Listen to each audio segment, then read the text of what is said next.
Hi, I'm Gary with Taylor Adhesives, and today we're going to talk to you about the importance of using knee boards when you're working on top of resilient flooring that is installed with a wet set adhesive such as Taylor Resolute or an epoxy adhesive. If you work on top of a resilient floor installed with a wet set adhesive without the use of knee boards, you're going to displace adhesive. That displacement of adhesive is going to cause a problem where you're going to have a visual effect that will become a problem for your property owner.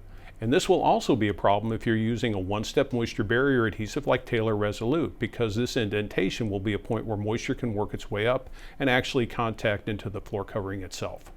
As you can see, when you work on top of a floor using a knee board, there is no displacement of the adhesive. We can pull the floor back, there's no displacement, there's no indentation, and you can't see where we were working on top of the floor.